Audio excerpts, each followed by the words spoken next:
Welcome on board mga boards, magandang araw sa inyo. So nandito tayo ngayon sa aming lamesa at nasa harap ko yung mga mugs natin o yung mugs natin. So tapos na tayo sa pagpapa-align ng mugs o pagtanggal ng bengkong.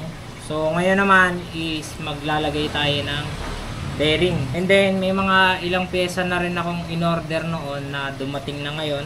Kagaya nitong hub and mile na pang Honda Wave. Tapos spacer din na pang Honda Wave, ano? So hindi ko alam yung specific na tawag dito, basta spacer siya na alloy. And then ito, meron akong dumating dito na dust seal para dito sa flange hub. Kasi papalitan ko na to. Papalit tayo ng bago. Umorder na din ako ng panglikod, tapos yung dalawa sa harap. So hindi pa siya dumadating. Yung huling video natin na nagpa-align tayo ng mugs, di ba, pinatanggal ko na rin yung bearing. Ito na yung spacer niya. So medyo ano na, kinain ng kalawang yung ibang part, pero hindi ganoon kalalim.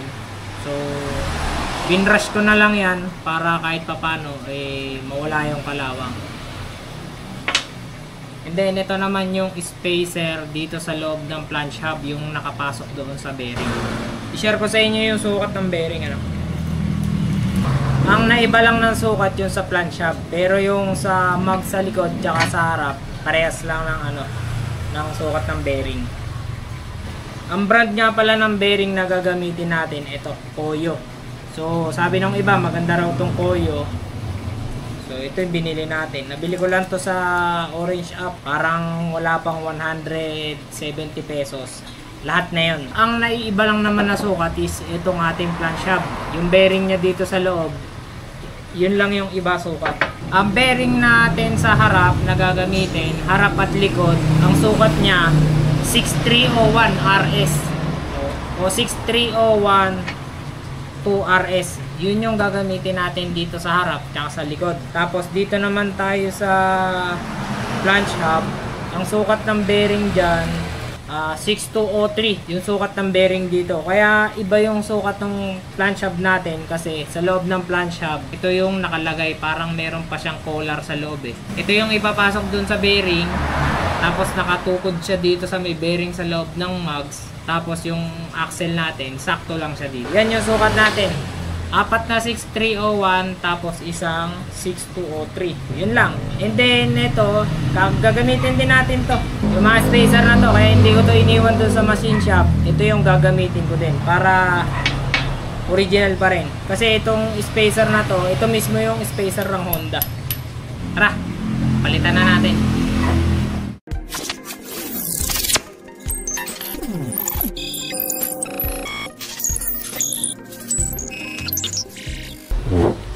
So ito mga boards yung ating flange hub, unahin na natin. Bale, kumuha lang ako ng socket. Ito pala, sakto 30mm para hindi pwersado yung bearing natin. Ito pala yung gagamitin natin, 6203. Actually dapat ire-repack pa natin to, pero hindi ko muna to lalagyan ng langis ngayon. Ikakabit ko lang muna dito sa ating flange hub. Then kapag isasalpak na natin sa motor natin, tsaka natin iisa-isahin lagyan ng grasa sa loob. Pero ngayon, isasalpak ko lang muna.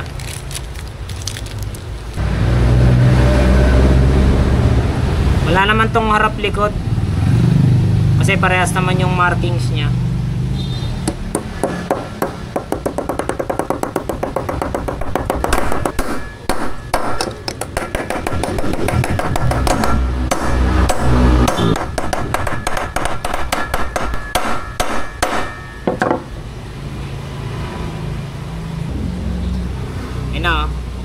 Tining ng ikot niya. Pero i-repack pa natin to ng grasa pagka ikakabit na natin sa motor natin. Next naman, itong likod. Unahin natin dito sa may disc side. Ito yung lagay ng rotor disc sa likod. 6301. Ito yung stock axle. Pasok.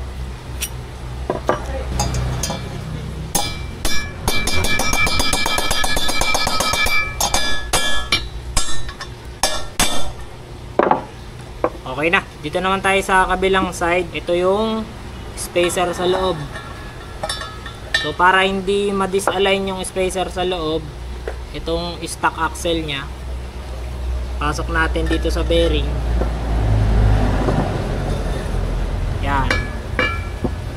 Tapos syempre ito, lagyan natin sa loob.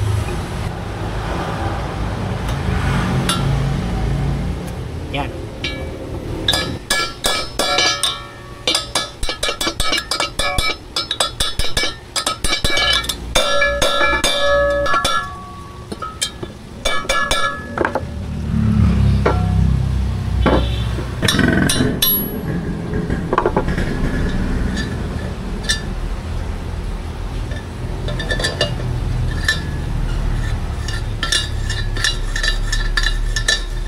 So ito mga birds, okay na.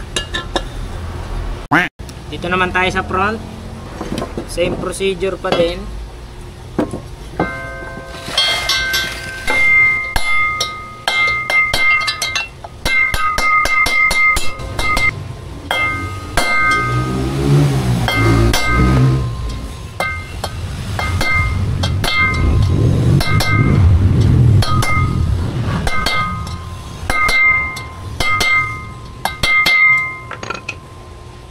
Yun, sagad na. Iba na tunog niya.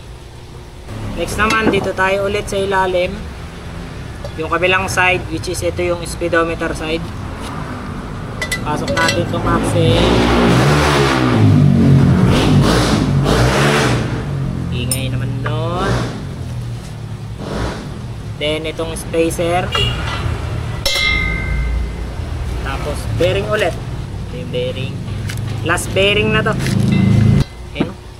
Sakto-sakto.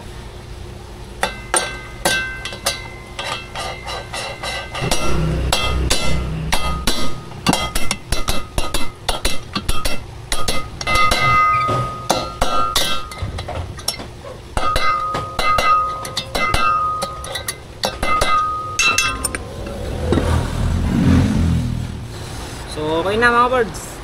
Nakabit na natin yung bearing. So yun lang mga birds, nakabit na natin, okay na lahat. Ganun lang kadali, magkabit ng bearing ano. Tapos ito yung sa may plant shop na sinasabi ko. Dito yan nakapasok. Yan, medyo ipupukpukin lang natin to kasi fit yan eh. Pero dito yan nakalagay sa loob. Para pagka pinasok natin sa mags, itong ating plant shop ano, walang space. So nakatukod pa rin yung bearing dito sa may parang collar, tapos itong collar nakatukod din dito sa ano, sa bearing. So yan, walang space para maiwasan yung pagkasira ng bearing. So yan no. Mapapansin nyo, umiikot yung ating flange hub kasi yung bearing natin nakatukod din doon sa loob ng bearing. Yan. Yan ang ating update sa ating mags. Siguro sa susunod naman ay ipapalapat natin to. Papakita ko sa inyo.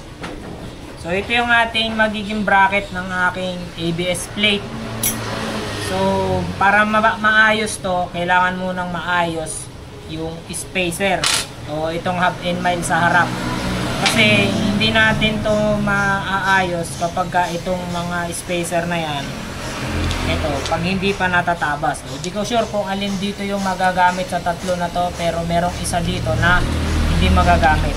So, yan. Pagka okay na yung, pagka na-sentro na sa suspension natin, itong front mags, tsaka naman tayo mag-a-adjust dito. Hindi ko pa alam kung ano yung tatabasin natin dito or kung mag-i-spacer tayo. Pero, syempre, expected naman na magtatabas tayo dito kasi yung pagpapatungan nito is rotor disc pa. So baka masyadong dikit na tong sensor plate doon sa ating ABS na sensor, magkakaproblema yan. So yan, siguro sa susunod na video yun naman yung gagawin natin.